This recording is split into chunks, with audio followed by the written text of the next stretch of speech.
विदेश मंत्री श्री जयशंकर ने कल बहुत एक अद्भुत बयान दिया। उन्होंने ये कहा कि मैं आपके घर का नाम बदल दूं तो मेरा घर बन नहीं जाता। भाई साहब, अगर आप मेरे घर के ऊपर आके अपनी नेम प्लेट लगा दोगे तो ये तो फौजदारी का मुकदमा हो जाता है। इतना वीक रिस्पॉन्स, इतना कमजोर और लचीला रिस्पॉन्स जो चीन ने अरुणाचल में कार्टोग्राफिक अग्रेशन किया है कि 30 स्थानों का नाम बदल दिया, इस तरह की कमजोर प्रतिक्रिया ये भारत सरकार को शोभा नहीं देती और खासकर भारत के विदेश मंत्री को शोभा नहीं देती। जो लोग बहुत ही बुलंद आवाज में कच्चा टीवू की बात करते हैं, ये दुर्भाग्यपूर्ण बात है और खेदजनक बात है कि वो चीन का नाम अपने मुंह से निकालने से भी डरते हैं। Those who have been espousing muscularity about Kacha Tivu, and I would come to that later, it is unfortunate and regrettable that they are scared of even uttering the word China. आज लगभग 4 वर्ष हो गए, 47 महीने हो गए कि चीन की फौज, जिसे पीपल्स लिबरेशन आर्मी कहते हैं, वो मल्टीपल जगह के ऊपर जो नियंत्रण रेखा है उसके इस पार आ गई। भारत की सरजमी में उन्होंने घुसपैठ की और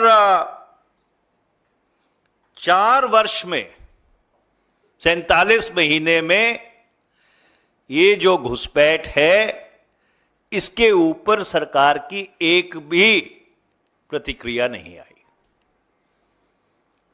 आप सब लोगों को याद होगा कि जनवरी 2023 में जो तत्कालीन एसएसपी थी लेह की, पीडी नित्या जी, उन्होंने एक रिसर्च पेपर प्रस्तुत किया था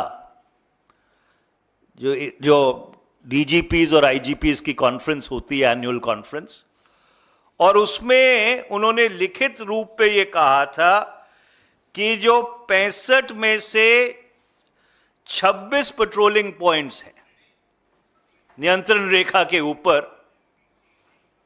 कोराकोरम पास से लेकर डेमचुक तक, हम उन पेट्रोलिंग पॉइंट्स के ऊपर अब जा नहीं पाते, हम वहां पे पेट्रोल नहीं कर पाते। आज 1.5 वर्ष हो गया सरकार की तरफ से जो एक लिखित प्रतिक्रिया की गई सरकार के अफसर द्वारा, आला अफसर द्वारा, उसके ऊपर कोई स्पष्टीकरण आज तक नहीं आया। सितंबर 2020 से लेकर और जब तक लोकसभा का सत्र खत्म नहीं हुआ फरवरी वाला, विपक्ष की तरफ से पूरी कोशिश की गई, सवालों के माध्यम से, काम रोको प्रस्ताव के माध्यम से, रूल 193 के माध्यम से, और जो राज्यसभा में कॉरस्पॉन्डिंग रूल है 267 उसके माध्यम से, कि चीन के ऊपर और खासकर चीन की घुसपैठ के ऊपर सदन के दोनों सत्रों में चर्चा हो जाए। पर सरकार ने उस पूरी कोशिश को निरंतर और लगातार स्टोन वॉल किया। अगर आपको याद होगा, जब हम मणिपुर के ऊपर नो कॉन्फिडेंस मोशन लेके आए थे कि सरकार को विश्वास मत लेना चाहिए दोबारा से, मैंने खुद जब इंटरवीन किया था तो बहुत ही विस्तृत तौर पर जो नियंत्रण रेखा के ऊपर स्थिति है उस पर अपनी बात रखी थी। जब सरकार की तरफ से अनेकों मंत्री बोले और उस बहस का जवाब खुद प्रधानमंत्री ने दिया, चीन के ऊपर एक शब्द ना तो विदेश मंत्री के मुंह से, ना जो 3-3 घंटे उस बहस के दौरान सभी नियमों कानूनों को शिथिल करते हुए जो मंत्री बोले, और यहां तक कि जब प्रधानमंत्री जी ने उस बहस का जवाब दिया तो चीन के ऊपर एक शब्द इन सारे महानुभावों के मुंह से नहीं निकला। They didn't utter the word China, notwithstanding the fact that it was raised by the intrusions across the line of actual control, was raised by many members of the opposition.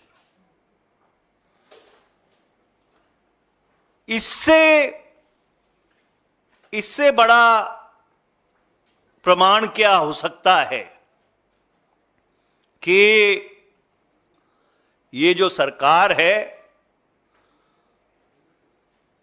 वो भारत की एकता, अखंडता, जो भारत की प्रभुसत्ता है उसको लेकर बिल्कुल संवेदनशील नहीं है।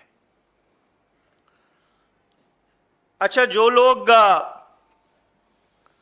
कच्चा टीवू की बात करते हैं वो एक बात भूल जाते हैं। आप उस दशक को अपने एक परिप्रेक्ष्य में लीजिए।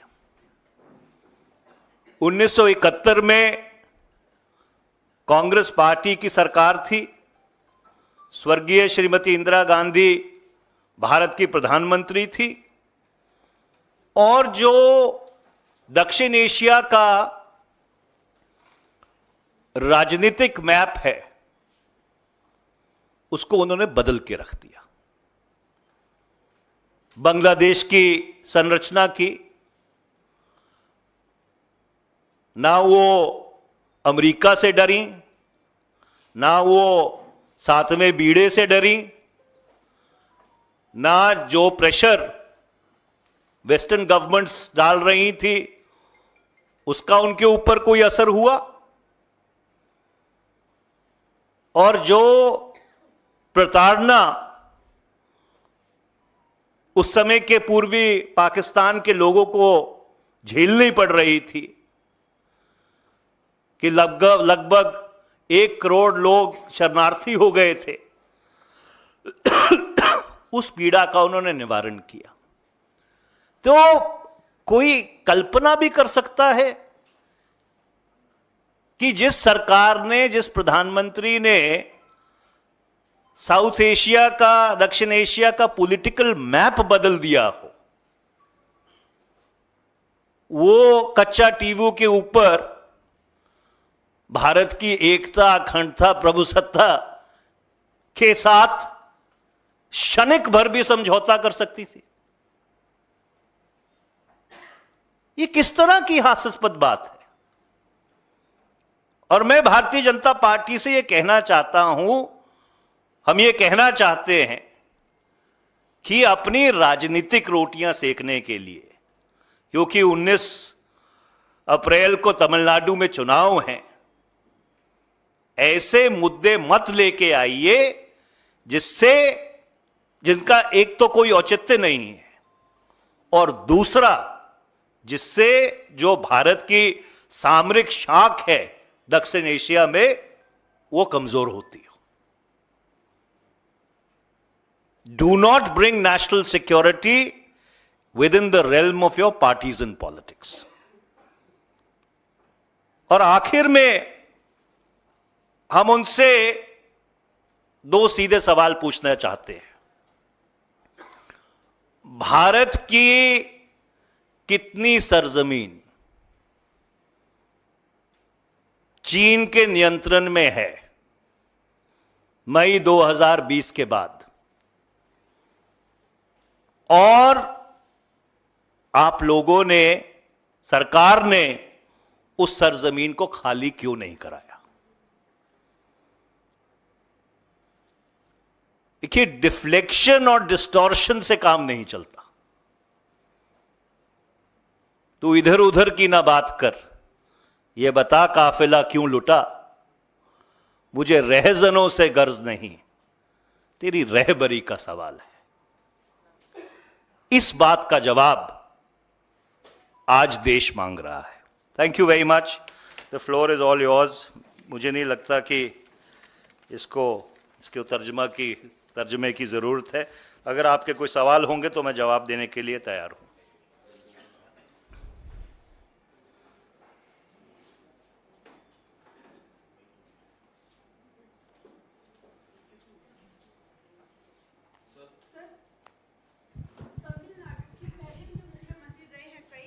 उन्होंने कई बार केंद्र सरकार से, जब कांग्रेस की सरकार थी, उनसे कहा था कि तमिलनाडु का ये जो पूरे मछुआरों का जो नुकसान हो रहा है उसको लेकर कि जो आपने श्रीलंका को दिया था उस टाइम के प्रधानमंत्री इंदिरा गांधी जी ने गिफ्ट में, तो वो वापस लिया जाए।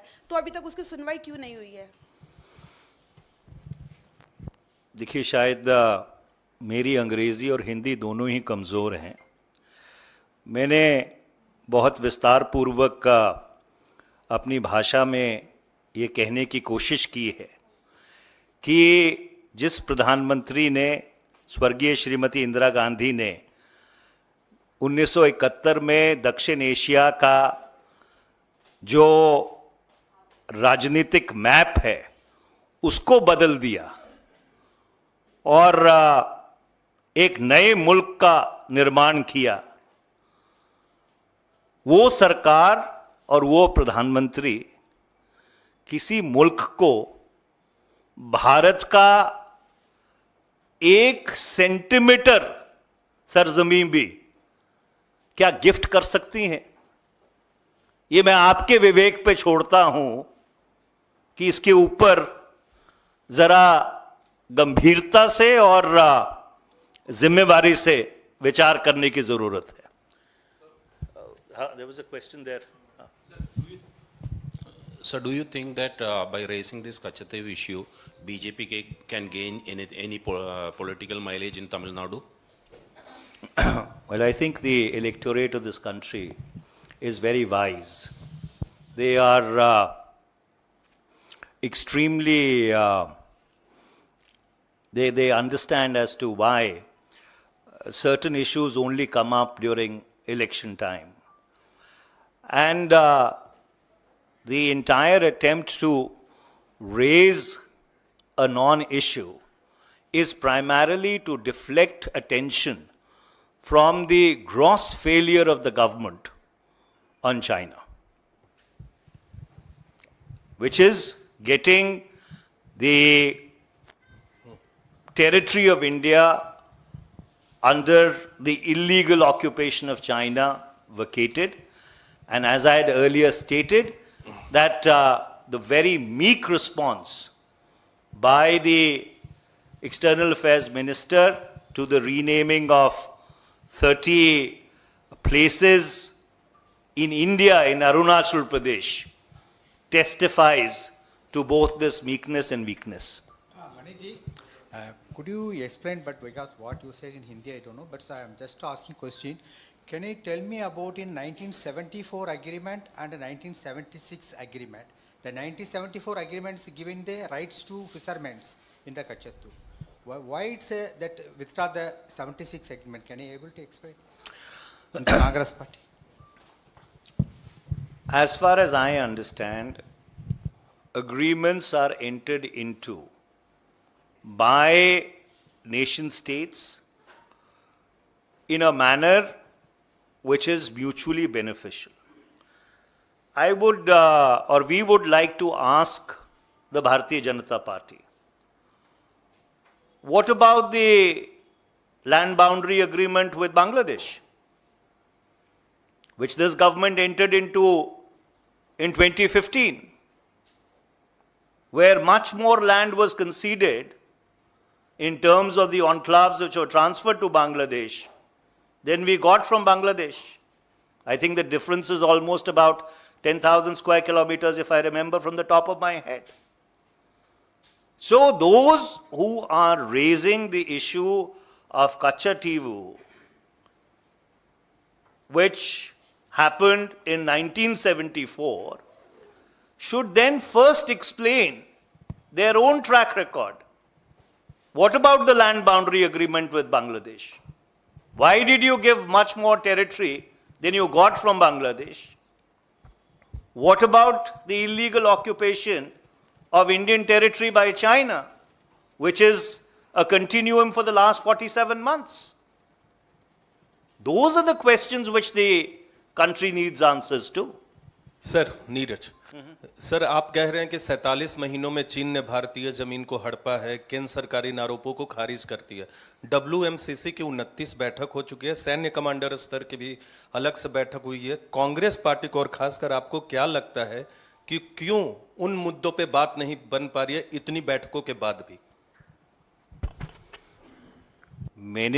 हमने तो सरकार को इस आरोप को खारिज करते सुना ही नहीं है। सरकार ने कब इस आरोप को खारिज किया है?